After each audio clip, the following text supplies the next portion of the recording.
This is the tax one, right? Yeah. Great. So, Obi-Wan and Qui-Gon, these two adventure Jedi guys, they're talking about the blockade, and they're like, this blockade is bad. Blockades are never good. We need to get these people to pay their taxes.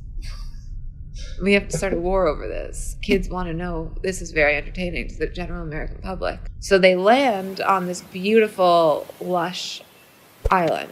And then they almost run over Jar Jar Binks. And I don't remember. He's not a Nestrian. We have to talk about that movie.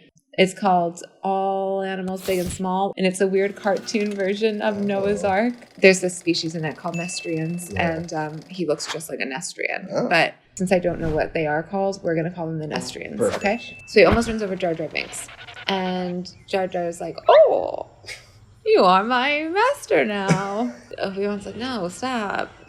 You're so annoying. He's like, no, me want to help you. Come, meet the king of the Nestrians. They go underwater into the kingdom of the Nestrians. And the king is like, oh, you saved this Nestrian? Now it is responsible. No. It is your slave now, basically. You save its life, now its life is in your hands. And Jar Jar's like, that's great, because otherwise you are going to kill me. But now, luckily, instead of being killed, I can be a slave. Oh, thank you, kind king. And the king's like, yes, you can go now. This man owns your life. So, so now they leave, they swim up. And they're like, all right, well, now we're back on land. We have to go. Oh, no. We're under attack here. We have to leave. Cut to the queen. You know what? You know why I don't even remember the plot so much? I'm just distracted by her dresses. So many costume changes. And as a woman, I find this very appealing. And all I can think about is, what a dress. Right. So she says something to the effect of like, my power is being threatened. All right, army, do what you must do. And protect me. Now, our heroes, we find them on a planet that looks like Tatooine. That's correct. Amazing. Now, see, they really didn't understand the women audience, because I don't care about the dresses, but this child, this is all I care about. And now I'm just blinded for the rest of the movie by how cute his little cheeks are and his beautiful eyes. And I feel like I just want to hug him. But he's a slave working in this, like, hardware store, essentially. And he's really good at building things, and he's building a little C-3PO, but C-3PO has no skin yet. Just a bunch of wires. And he's making this pod racer, and he's like, oh, I'm going to win the pod racer, or I'm going to win the pod race, and then that's going to help my mom. I'm going to make so much money. And the kids are, like, nice to him, but a little mean to him, because they're like, oh, you're so good, maybe you'll be able to finally complete a race one day. So, like, it's nice, but also, like, kind of a dig. Some girl shows up. She looks like she's the queen, but she also isn't. She's a handmaid. She's nice, but so apathetic. So it gets a little confusing here, because we're not really sure who's the main character at this point. Because now, like, Obi-Wan is having dinner with, obviously, Qui-Gon, who's a huge central character in this. And obviously Jar Jar Binks and the cutie and the mom. So they're like, we need money to get a part to fix our ship, says Obi-Wan. The little boy is like, I need money to save my mom. Also, I'm a great pod racer. Obi-Wan's like, I feel that you are the chosen one. You should enter the pod race, and then you'll win. And then we'll have a lot of money. You can buy our part, you can free your mom, it'll be a great day. At least you can free yourself. Right. It's not going to free his mom. So they go into, like, this, like a big garage. And then some mean guy is like, you'll never win. And then they're at the race, and the mom's watching on an iPad. There's a double-headed commentator, and he's just kind of mean. Everyone's mean.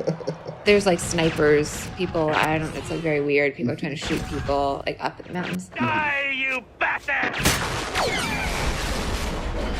You know, it's an epic race scene. The mean guy's like, oh, you'll never win. I'm going to smash my pod racer into your pod racer.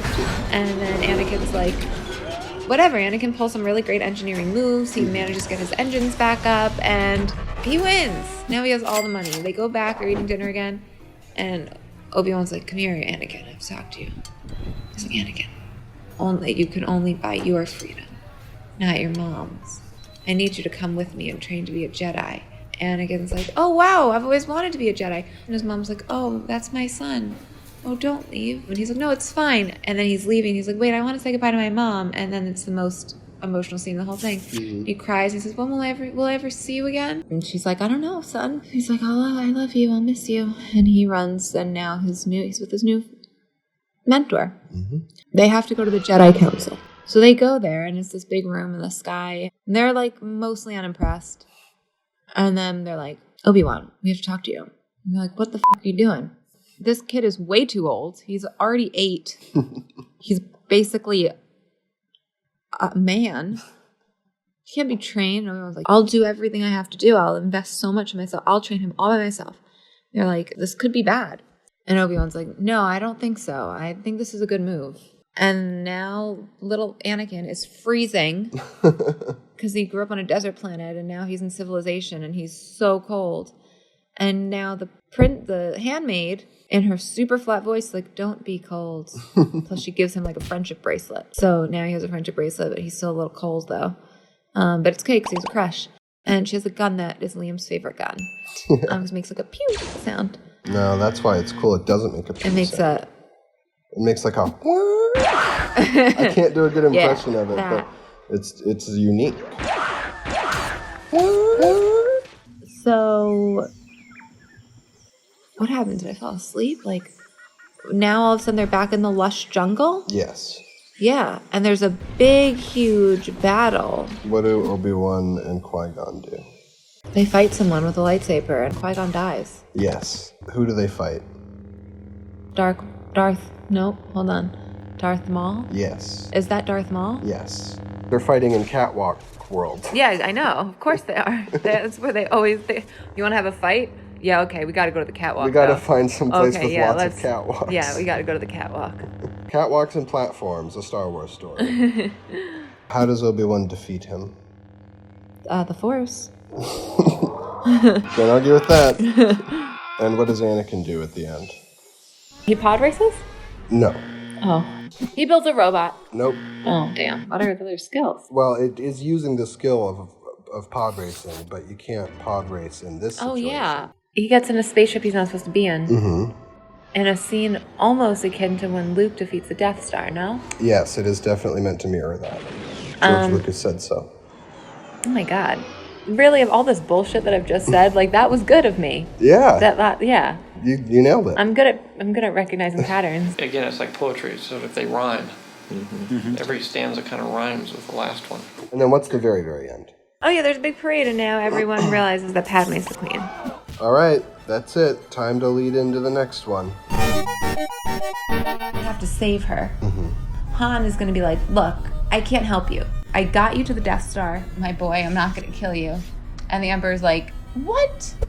You're the worst. And he comes over with his hand, but doesn't touch Darth Vader, but somehow emits these like spiky yellow rays.